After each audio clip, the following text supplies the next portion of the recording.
Halo, halo, apa kabar? Semoga selalu dalam keadaan sehat walafiat, tetap semangat. Bung Rocky, ternyata setelah kita eh, telusuri dan juga menjelang mundurnya Pak Jokowi ini, kemudian muncul sekali fakta-fakta yang bikin kita miris memang. Selama 10 tahun yang dilakukan oleh Presiden Jokowi itu bukannya kemajuan untuk bangsa ini, tapi malah kerusakan. Itu menjadinya kalau dulu kan ada buzzer selalu ngomong bahwa 10 tahun ya presiden yang lain ngapain aja karena semua dikerjain oleh Jokowi kan gitu. Ternyata datanya nggak seperti itu. Sekarang ini eh, per Juni ini saja itu sudah ada 32.000 buruh yang di pekerja lah yang di PHK gitu ya, dan terbanyak tuh di Jakarta. Ini kota besar ya Bung Rocky. Dan kemudian data BPS yang dilansir oleh Kompas itu menarik.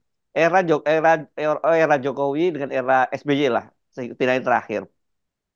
SBY terakhir meninggalkan jabatannya itu pada waktu itu periode terakhirnya itu serapan tenaga kerjanya sampai 15-an juta sektor informalnya. Kemudian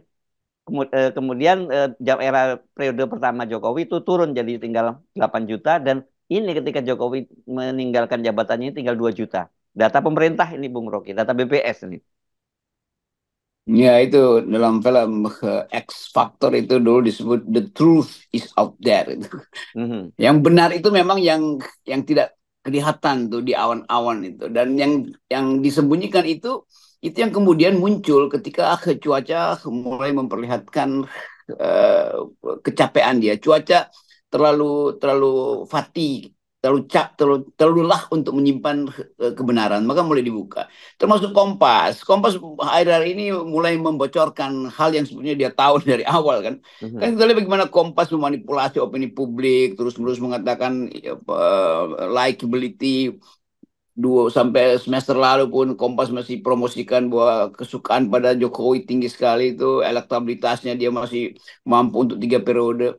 Akhirnya Kompas mulai sadar bahwa ada yang sebetulnya lebih jujur itu, yaitu keadaan real ekonomi kita tuh. Nah, ketika keadaan real itu mulai terlihat, PHK di mana-mana, di mungkin udah 50.000 PHK di Pulau Jawa tuh, daya beli menurun, nilai tukar petani tidak lagi ekonomis tuh, baru Kompas mulai mempersoalkan. Ini kan tradisi Kompas tuh, di ujung kekuasaan baru mulai ngomong kritis tuh. Beda dengan Tempo. Tempo itu hajar terus dari awal tuh. Jadi posisi-posisi jurnalis ini yang sebetulnya memperlambat kita untuk mengerti keadaan.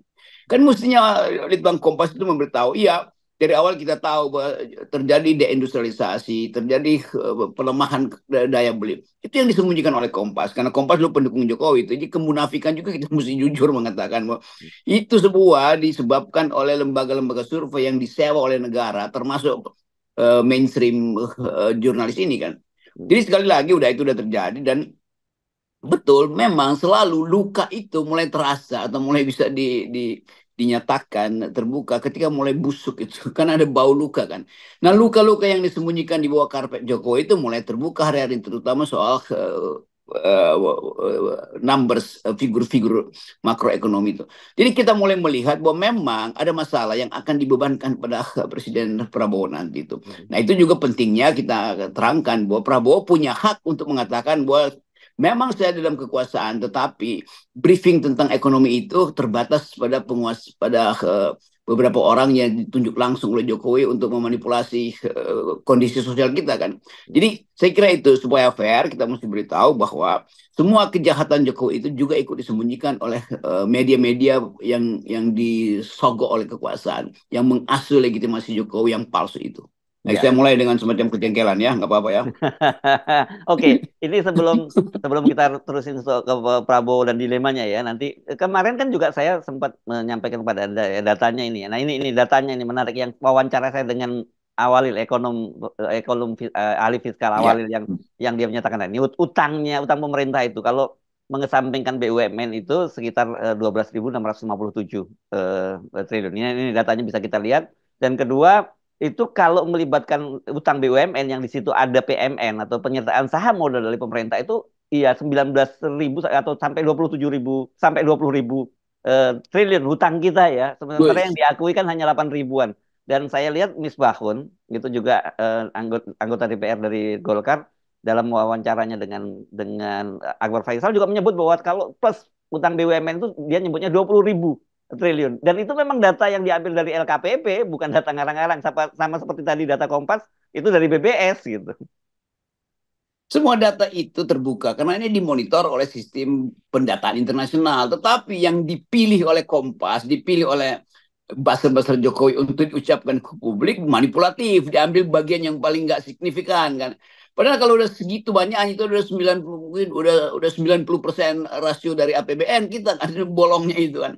Jadi kelihatannya itu yang membuat Jokowi itu ada di atas angin terus tuh karena di backup oleh sistem konyol yang kemudian kita tahu bahwa ya dari awal kita tahu itu karena teguran-teguran buruh, teguran-teguran petani yang menjerit nilai tukarnya drop, kemampuan daya beli, kan semua itu data yang kita rasakan setiap hari tuh. Nah kalau data itu diagregasi, keluarnya data BPS, keluarga data macam-macam itu tuh. Tetapi kemudian oleh rejim opini publik pendukung Jokowi dimanipulasi tuh. Jadi kelihatannya memang Jokowi itu dikendalikan atau dimanjakan oleh tukang tipu tuh karena memang hanya itu rumusnya kan tukang tipu akan memelihara tukang tipu juga kan itu intinya tetapi penipuan ini yang kita sebut satu waktu mesti dibongkar kejahatan ini nih mungkin Pak Prabowo masih sopan untuk mengatakan ya saya meneruskan nih ide-ide Pak Jokowi tetapi Prabowo tentu tahu kan pakar-pakar ekonomi statistik dan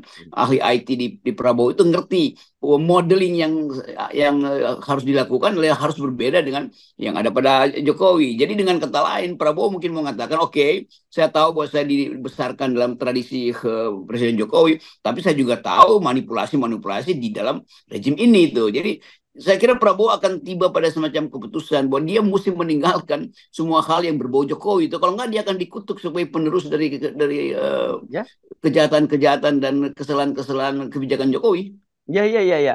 Nah, ini saya kira ya, Bung Rocky, ini kesadaran yang meskipun terlambat ya sudahlah, pasti tetap kita syukuri ada kesadaran semacam itu sama seperti orang yang membuli-buli Anda kan belakangan semua pada diminta maaf dan mereka mengakui apa yang Anda sampaikan tentang Pak Jokowi itu benar. Nah, ini yang saya kira ini yang saya sebut tadi problem dilemanya atau dilemanya dari Pak Prabowo. Di satu sisi punya banyak mimpi kan beliau tentang bangsa ini. Salah satunya kan sebenarnya lepas dari kontroversinya, mimpi tentang makan gratis itu kan jelas yang dipikirkan oleh Pak Prabowo itu adalah sumber daya manusia. Dan itu adalah tugas konstitusi kan seperti itu ya, Bung Rocky. Tapi realitasnya kan kemudian dia harus menghadapi fakta bahwa APBN-nya nggak ngejar sehingga itu angkanya turun. Jadi dia akrobat lah timnya. Jadi sampai 7.500 dan macam-macam seperti itu. Iya, bayangin misalnya kalau itu gagal, lalu Prabowo mau bilang apa tuh? Kan Prabowo menganggap bahwa APBN yang ditinggalkan Jokowi itu sound, bermutu itu kan, punya kemampuan untuk dialihkan menjadi sumber pembiayaan program-program sosial Prabowo. Ternyata nggak terjadi kan. Bayangkan misalnya itu udah selesai Jokowi dia masih minta supaya dipindahin ibu kota atau belum bisa pindah tapi mebelnya dibawa ke sana. Duh, ada urusan apa mebel itu? Pakai aja ke kursi plastik di situ kan. Kalau betul-betul Jokowi mau menunjukkan politik of prosperity sekaligus austerity untuk penghematan kan. Jadi semua anggaran dipakai buat mebel yang kita baca di koran kemarin itu memang kerjaan tukang mebel untuk mengutamakan mebelnya duluan tuh. Jadi Jokowi ingat lagi profesi dia sebagai tukang mebel akhirnya kan. Bukan tukang yang memikirkan trade off antara membeli mebel dan makan siangnya Prabowo yang nggak akan terpenuhi. Hmm. Kan itu kan pasti triliunan juga yang dibawa ke IKN hanya untuk memperlihatkan bahwa dia bisa pimpin sidang dari situ. Sidang apa yang mau dipimpin di situ? Kebijakan apa yang mau dipimpin? Mau bikin APBN yang udah bolong tadi itu yang rasionya itu terhadap APBN itu 90% itu kan. Yang mestinya batasnya berapa? 60%. Udah lewat habis-habisan. Ya udah. Jadi sekali lagi kita menonton kekonyolan. Jadi di ujung 10 tahun Jokowi yang hadir adalah kekonyolan, termasuk kekonyolan para buzzer yang betul-betul buta huruf terhadap keadaan tuh. Ya, Jadi ya. itu semua hal yang dari akal pikiran bisa ditunjukkan, tapi ditutupi oleh keinginan seolah akan ada apa namanya, dalam tradisi Yunani ada Deus ex machina itu. Tiba-tiba mungkin ada malaikat turun atau tukang lucu turun dari atas ubun-ubun gedung, membuat panggung itu bermutu lagi. Ini soal demokrasi yang hancur karena informasi untuk bertengkar itu dikendalikan oleh Jokowi. Karena kalau informasi jujur lah kena undang-undang ITE. Jadi kita lihat semacam kemaksiatan politik sebetulnya. Kita sebut aja kata itu yang membuat bangsa ini nggak bisa tumbuh tuh. Sementara bangsa-bangsa lain udah mampu untuk menghasilkan harapan, kita justru dikendalikan oleh kecemasan tuh, kecemasan rakyat yang nggak bisa beli lagi untuk beli yang biasanya mungkin cemilan 20.000 ya sekarang 20.000 tinggal separohnya tuh, atau yang jual itu kecilin size-nya. Kan terlihat betul itu di dalam kepapaan tadi dan data-data yang dimunculkan itu soal daya beli turun, nilai tukar turun, kemampuan sektor industri untuk menghasilkan tenaga kerja turun, drop terus-menerus tuh, dan rasio pajak yang nggak pernah naik itu, sementara buruh masih diubani oleh tapera segala macam tuh, orang yang udah punya rumah masih disuruh nyumbang segala macam tuh kan, itu artinya ada kekalutan di dalam kabinet dan banyak mereka yang masih bertahan merasa bahwa akan ada keajaiban. Keajaiban itu datang dari orang yang punya otak, bukan dari orang yang sekedar apa namanya itu geleng-geleng kepala, nggak ngerti bahwa otaknya itu sebetulnya nggak ada apa yang digelengin. Ya, ya. Nah, saya kira ya, Bung Rocky, ini Pak Prabowo, bagaimanapun juga ini mau tidak mau suatu saat dia harus bicara secara terbuka pada publik. Karena kalau tidak, dia pasti dampaknya itu ya langsung terkena Pak Prabowo. Dikira Pak Prabowo ini yang nggak mampu, tapi sebenarnya situasinya yang tidak memungkinkan dia untuk melakukan memenuhi janji-janji dia. Tapi kalau katakanlah kalau Pak Prabowo-nya mungkin atas nama sopan santun, penghormatan terhadap Pak Jokowi misalnya, timnya saya kira mulai bisa terbuka, bicara angka-angka ini, data-data ini disodorkan kepada publik dan kemudian memberikan pilihan-pilihannya pada publik begitu. Saya kira itu intinya sebetulnya supaya orang lega mengatakan oke, kami berterima kasih pada Pak Jokowi udah 10 tahun, tetapi maaf ya, ini numbersnya ini figur-figur ekonomi, kebijakan anti korupsi segala macam hal ya itu minus semua. Dan minus ini yang mesti dibikin plus oleh Prabowo, yang nggak mungkin karena catatan minus itu ada pada rakyat. Sementara Prabowo berharap rakyat akan melupakan itu, nggak bisa. Kenapa? Karena Prabowo masih ada Gibran di situ, kan itu intinya kan. Jadi kesulitan psikologi Pak Prabowo adalah berupaya untuk ya cari semacam moderasi dalam pengucapan. Itu saya kira yang ada sekarang. Tetapi begitu Prabowo dilantik, pasti orang akan tagih tuh siapa penyebab ketidakmumkinan Prabowo untuk menghasilkan kemakmuran ke depan. Dibuka lagi numbers ini kan.